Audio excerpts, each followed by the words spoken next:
JoshAgeddon. Join the dark side. Vader, why are you wearing a jacket? Well, my suit is in the wash, and this is the best I got right now. So let me get this straight. You're the second in command of the Empire, and all you can afford is a jacket from JCPenney? Silence! Join the dark side, or else! Nah, I'm good. Then prepare to die. Oh, I don't think so. Wait a second. If you're not on the dark side, then how can you do Force Lightning? Because I have the power of plot inconsistency! Ooh. You could have blocked that. You have a lightsaber.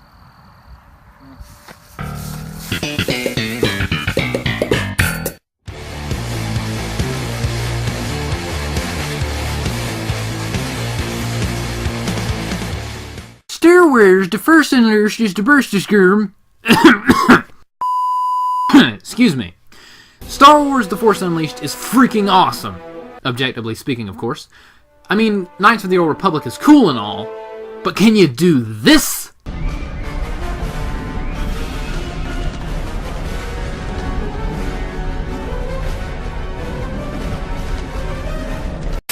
Lego Star Wars has the nostalgia, but can you do this?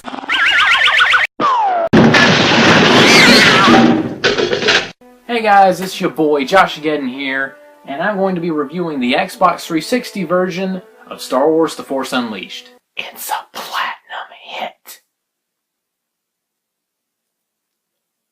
For those of you wondering why this says Part 1 in the title, that's because there's also a PS2 version of Star Wars Force Unleashed, and I'm going to be reviewing that as well. And if you're wondering why am I reviewing two versions of the same game, well, the Xbox 360 version and the PS2 version are very, very different. They're radically different, and I enjoy both versions, so I'm going to give the PS2 version its own video. When is Part 2 for the PS2 going to come out? I don't know. I first caught wind of this game back in 2008-ish on an episode of Inside Edition, or was it Entertainment Tonight? That's the same show, I can't remember, whatever. Anywho, they were hyping this game up as the first time in Star Wars gaming history that you could control the full power of the Force.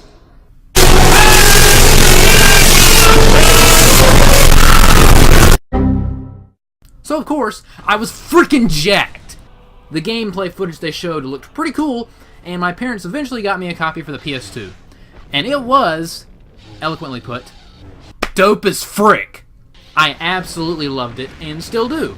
Up to that point, the only time I've been able to use the Force in a cool way in a video game was in the Revenge of the Sith game for the PS2, another game I really enjoy. But this was insane! Look at this! This is baller life, yo! And then one day my Uncle Doug was like, "Hey Joshua, yeah? Want to play The Force Unleashed on my Xbox 360? It's really fun. Doug. I've beaten it 5,394 times on my PS2 already." To which Doug responded, "It's better on 360. Which was kind of weird. But I relented and played it on his 360. And holy crap, my mind was blown. Keep in mind, at this time I did not own a 360 myself, so I had no idea that it was so different. So enormous, so voluptuous, so... What was I talking about? Oh right, the 360 version of The Force Unleashed is awesome, and it's one of my favorite video games ever. I love the visuals, the characters, the story, the gameplay, the everything. Well, almost everything, but I'll touch on the negatives later. First major positive, the visuals and sound. The sound is your typical Star Wars fare, but the music has a slightly more ominous feel to it, which makes sense because the game is about possibly the most OP Force user in the history of the franchise. The main theme absolutely encompasses this, as it not only sounds like your average glorious Star Wars music, but it makes you feel as if something big is coming. Speaking of sound, the voice acting is perfect. Matt Sloan sounds exactly like the legendary James Earl Jones as Darth Vader. "I have no interest in your failures, Commander. I am here on a mission of my own." Natalie Cox is great as the no-nonsense and confident Juno Eclipse. And then there is Sam Witwer. my god, I love Sam Witwer. He is so good in this game as Starkiller, or Galen Merrick, whatever you want to call him. And he's also fantastic as the Emperor. You had such promise. You could have been my successor, my equal. But now... But I may still have some small use for you. It's simply amazing as he switches from the emotional, brooding Starkiller who struggles to keep his rage from exploding to the evil, slimy, devilish Palpatine. He was so memorable in this role in this game that it earned him roles on freaking Star Wars, The Clone Wars, and Rebels as Darth Maul and the Son, and he was a voice in The Force Awakens, Rogue One, and The Last Jedi. Dude, like, seriously? Sam Witwer is the absolute heart and soul of Unleashed. Even in Unleashed 2, which is not as good as the original by a significant margin, he absolutely kills it. I could talk about this guy for hours, and I'll probably be daydreaming about him long after this video ends. Ha! Gay! As I mentioned before, this game looks fantastic. Although it might not seem that impressive considering it's for the Xbox 360 and PS3, remember this game is turning 10 years old this year. And, dear God, this game is 10 years old in September. Hello, darkness, my old friend. Another positive before I get into the actual gameplay is the story and characters. The Force Unleashed fits perfectly between Revenge of the Sith and A New Hope and gives, in my opinion, a hilariously ironic story of how the rebellion was born. Vader and Palpatine's whole plan was to use Starkiller to find people who opposed the Empire so they could kill them, but instead they accidentally created it. No.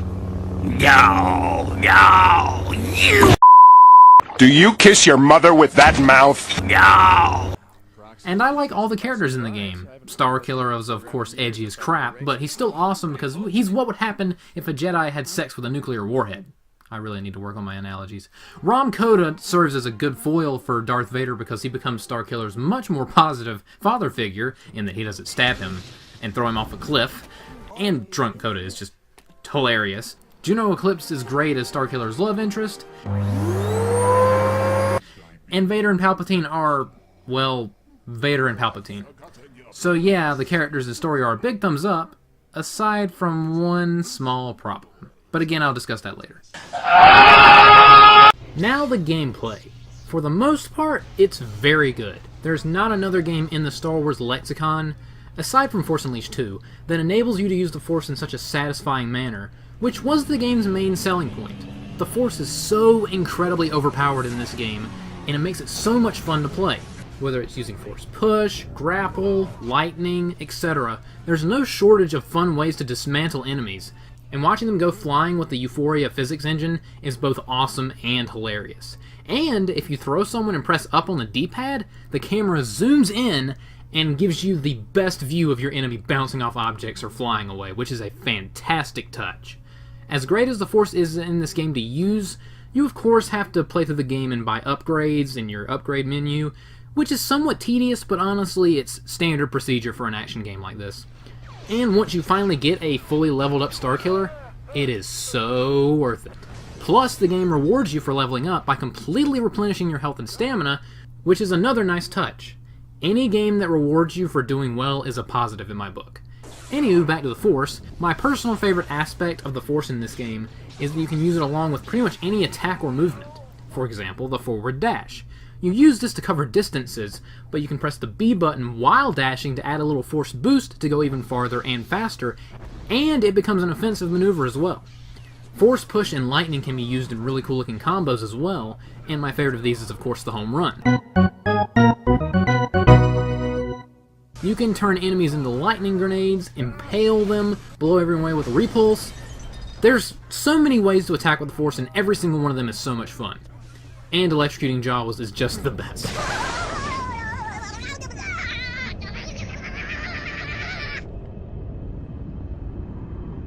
Speaking of the best, my favorite level in the game is probably the opening level where you play as Darth Vader. He's methodical, intimidating, imposing, and so strong.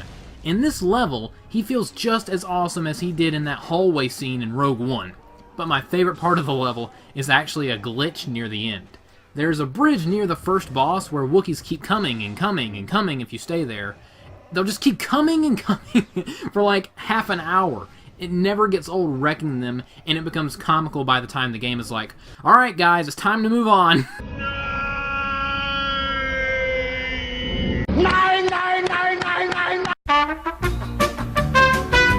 Another thing I like, which may surprise some people, are the QuickTime events in the game. I know most people hate QuickTime events, but for the life of me, I don't get why.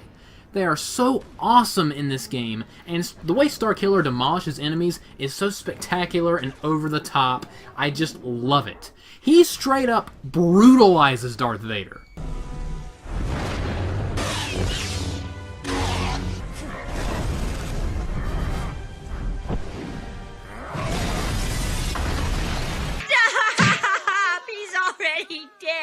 And there's plenty of content in this game as well. Numerous costumes, lightsaber colors, secrets, 2 different endings, etc. There's so much replayability in this game it's not even funny. As far as the level design and platforming is concerned, aside from the beautiful aesthetics, it's not really all that creative. Puzzles you solve are just common sense, and you pretty much just go from place to place to kill enemies. However bland or mediocre that may sound, it doesn't hurt this game in my eyes, and there's 2 reasons for that.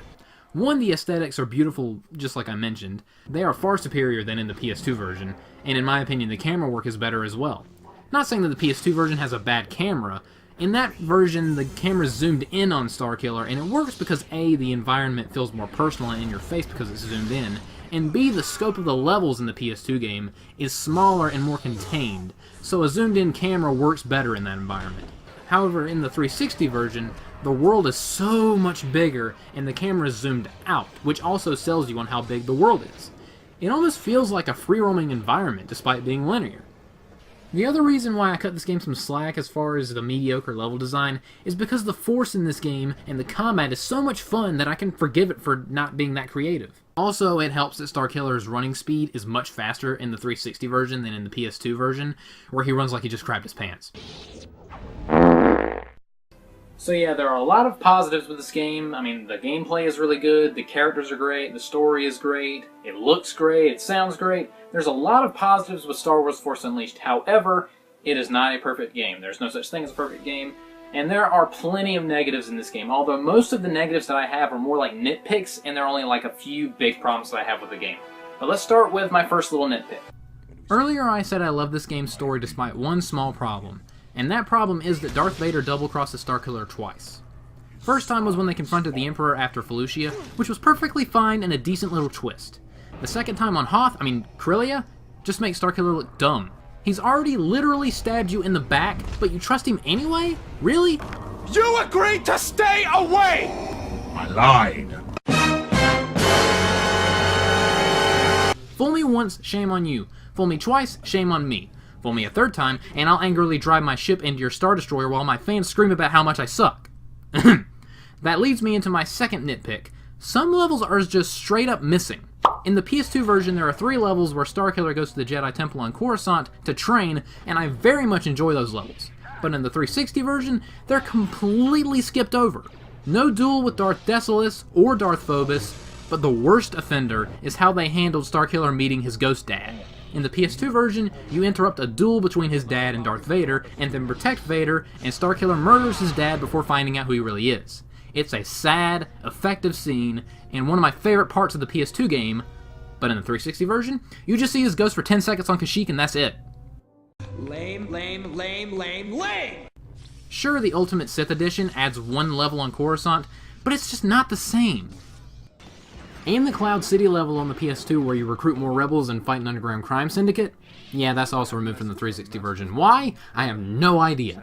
And while we're on the subject of the levels, they are way too long. Some of the levels in this game stretch out to around 30 to 45 minutes, which is ridiculous. Some people think this game gets really repetitive, and there aren't enough enemy types.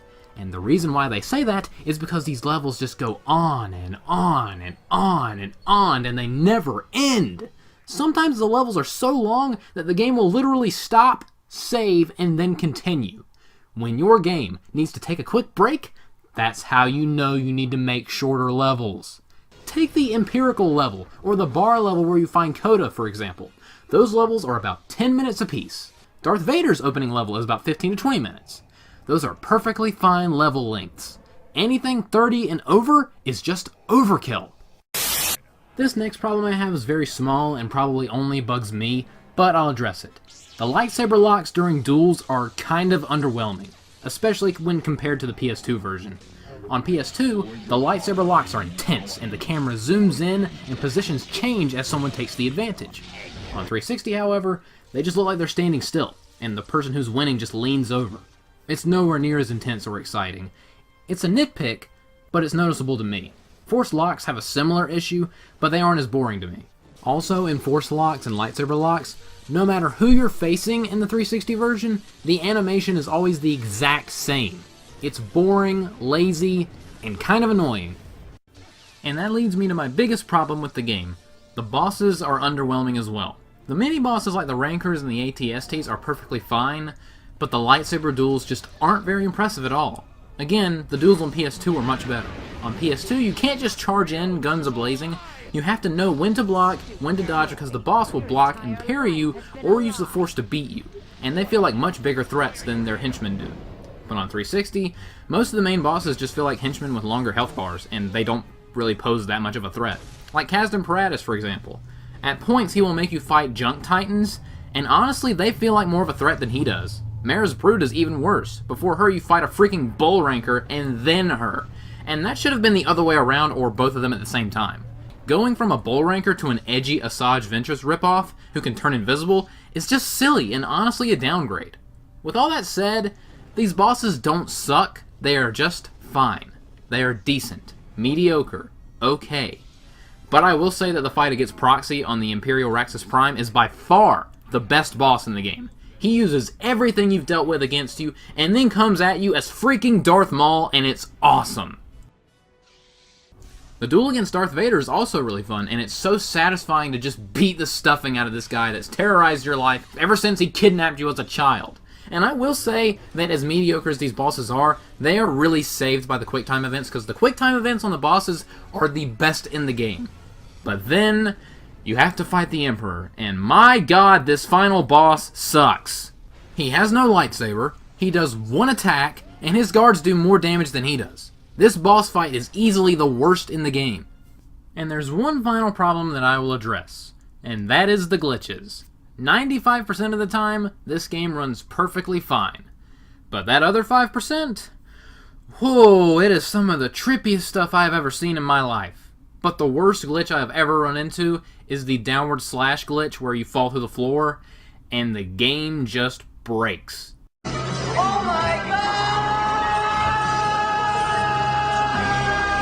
god! Just look at that. My eyes feel bruised just by looking at that. And this is a game-breaking bug as well. It will either kill you after several minutes, or you'll just have to restart the level, which is very aggravating, and wow, this is as close to an acid trip as I ever want to get. And there you have it. Star Wars The Force Unleashed for the Xbox 360 is a very, very good game despite its various issues. I know it might have sounded like I had many problems with the game, but I assure you that the positives far outweigh the negatives by a landslide.